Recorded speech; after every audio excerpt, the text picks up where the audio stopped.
Hello and welcome back for another chat style video. We're going to be chatting today on ways to bring in a little bit more beauty and just how to live more beautifully in our homes.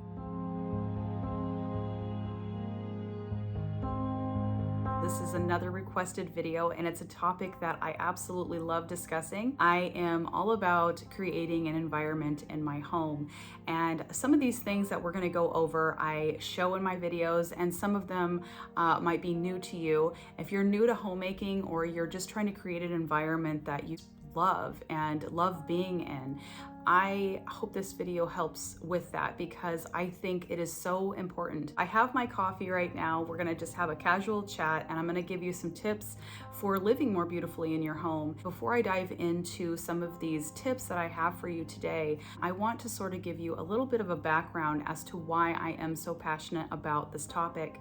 I think this will help those of you that didn't grow up with possibly a homemaker or a mother in the home, or maybe you didn't grow up with somebody that was creating that beautiful home environment, so that you can glean from that and learn from that. And maybe no one ever taught you how to cook, or whatever the case may be. There's a lot of us out there that did not grow up with the type of lady that would have been in the home teaching us, and somebody that we could look up to and have that role model. I think that that can stop us or stifle us from really becoming the woman that we can be. And what I mean is that sometimes we tell ourselves a story and we tell ourselves that we can't do something, or that we've never been taught something, so therefore we can't be these sorts of people. And that couldn't be further from the truth. You can be whatever type of lady that you would like to show up and be. You can create the sort of home environment that you see other women creating in their homes, but you get to do it in your own way. And that's the most beautiful thing about this whole process of becoming a homemaker, or somebody that wants to create a beautiful, thriving home environment.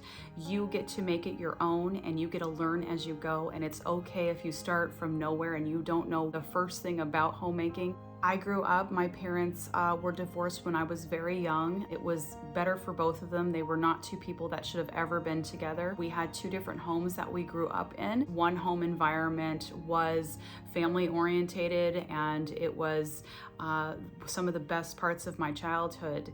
And the other home environment was very stale. It was ran by somebody who was very miserable, and it made everybody in the house miserable.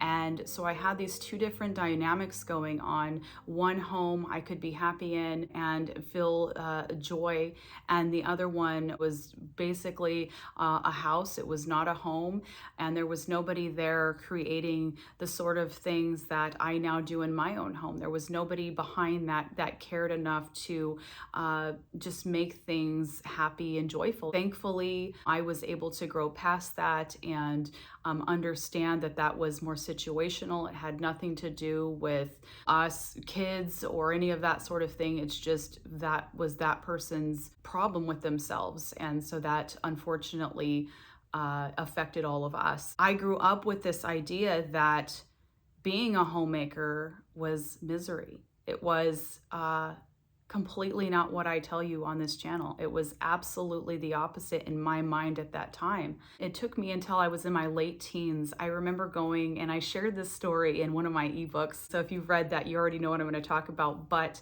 it really is something that I think back to often. It was just a simple dinner invitation that my sister got invited to, and I incidentally was also invited to at one of her friends' house. And so we went over to this dinner, and I'm maybe 12 years old. I'm pretty young at this point. And the lady called us in for dinner, and she decorated this table. There was crystal goblets. I remember she poured our milk in. It was completely sat like a fancy restaurant. She had candles lit. She plated our dinners. We had this really nice conversation, and it was this really beautiful, lovely meal that I was not used to. Now, in the environment that I was in on where I did have a great childhood, that stuff was still not done there. there. So I was just now being exposed to something that in a whole different light that I had never experienced before. And I felt so fancy. I almost was a little bit nervous to do anything wrong or make any mistakes. And I tried to remember my best manners as I sat there, just because of the elevated atmosphere that she had created. And later on in the car ride home, I had to ask my sister's friend, like, did she do that special for us? And I'll never forget, he looked at us and he said, no, that's how my mom serves dinner all the time. And it stuck with me because I could not believe that somebody was having dinner like this in their house. Like, who were these people? That was amazing. And as I grew into my own womanhood, I would watch things like Martha Stewart Living. If I ever had a person to look up to, it would be her. And I would watch her videos, and this woman was just there creating beauty every day, whether that was food she was cooking, something she was making for her home, gardening, whatever she was doing. Everything she touched became beautiful because of her intention.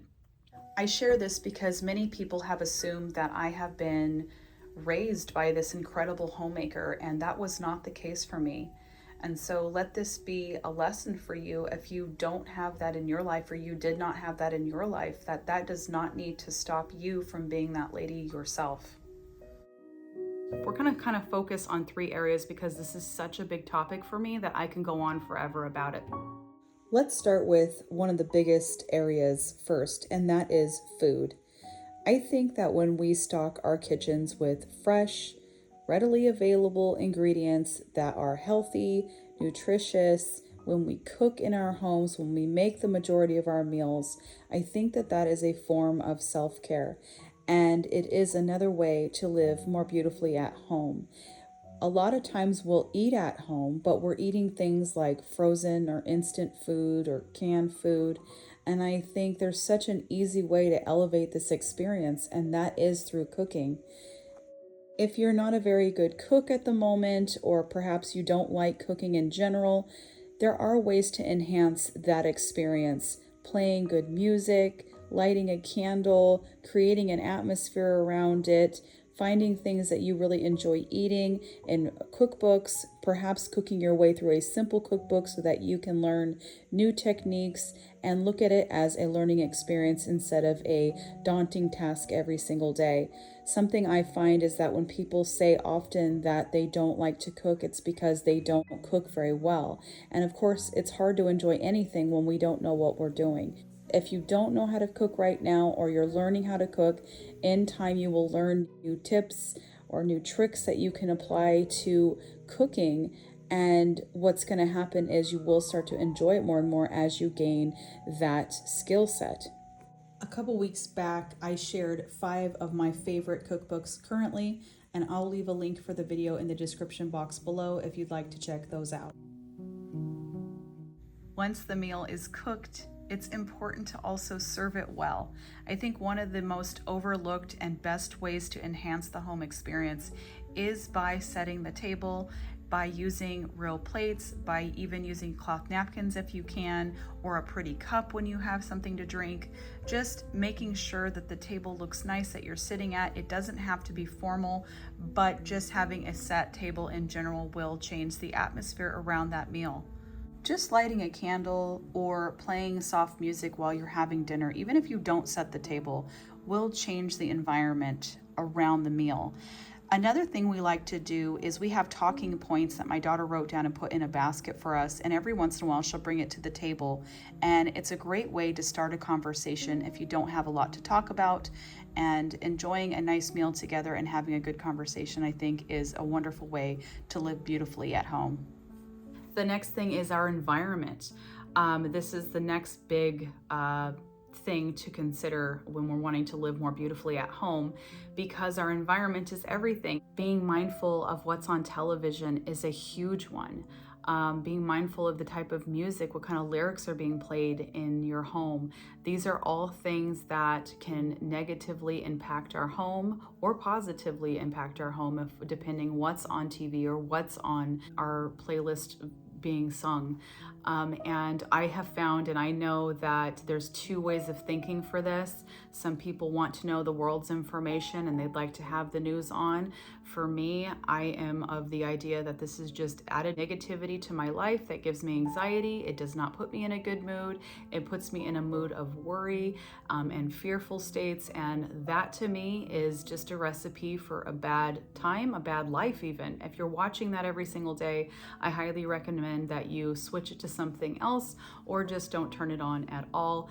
And from me starting to have the habit of, I don't even go on social media very often just because there's so much negativity out there that can be posted, that I'm very mindful of what I am exposing myself to. Since doing that, I have been in way more better moods as far as consistency goes. I feel so much more peace. I don't feel that anxiety I used to feel, and I didn't even know where that was coming from. Now that I look back at certain times in my life, I remember watching the news a lot or being on Facebook and reading really horrible articles that would lead me to have a lot of worry and stress. And so just being mindful of what's playing in the house is it's a free and easy way to help your environment. This next one, I am speaking to myself as much as I am speaking to you. I am really good, I think, at entertaining. However, I don't do it as often as I should or would like to. And it was actually one of my resolutions was to have more friends over. And I hate to tell you this, but I am failing badly at this one. When you bring people in, I always remind myself whenever somebody leaves from my home after I've done the entertaining and the hostessing, I'm always just shocked at the level of energy, good energy that has been brought into my home. And I think, why do I take so long to do this? And why don't I do this more often? And then time goes by.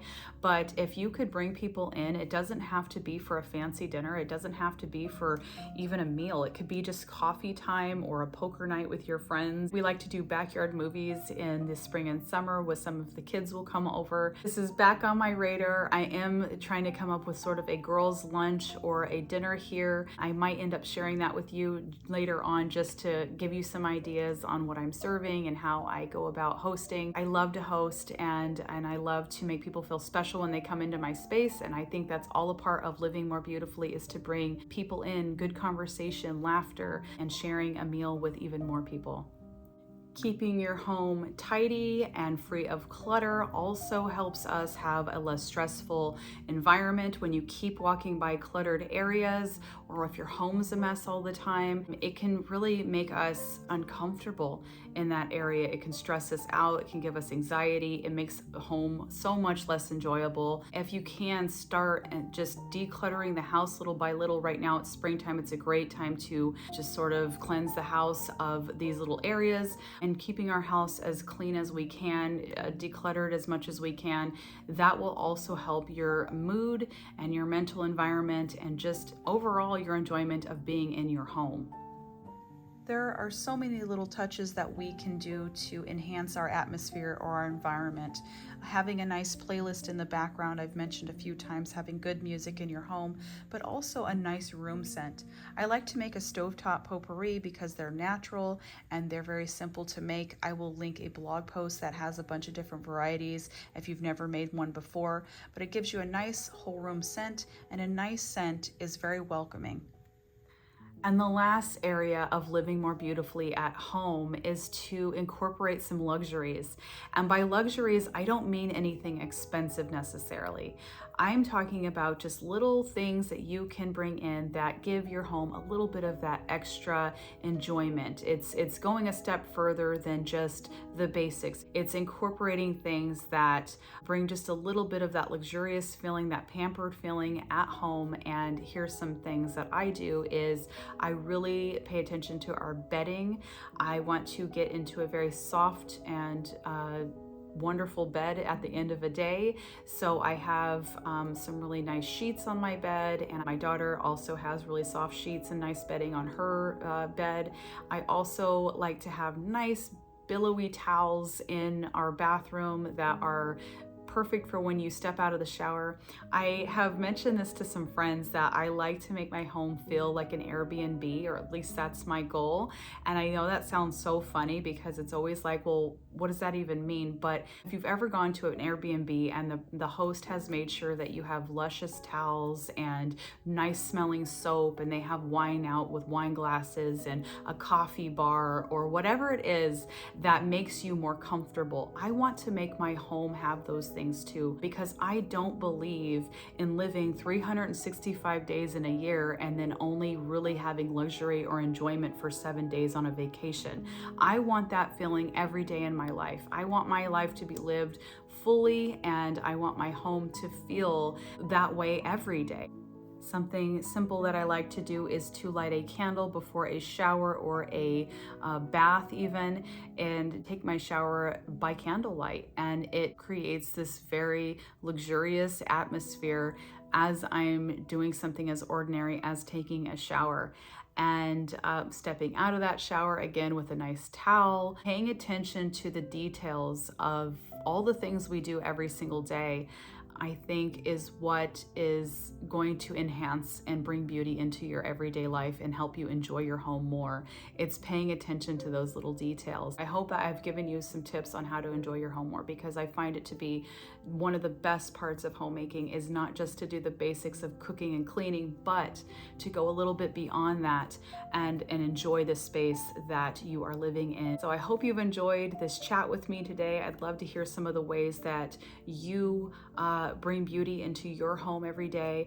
If you want to comment those down in the comment section below, I'd love to read some of those. Have a great week ahead. Thank you so much for watching and for being here. I really appreciate all of you guys. Have a great week.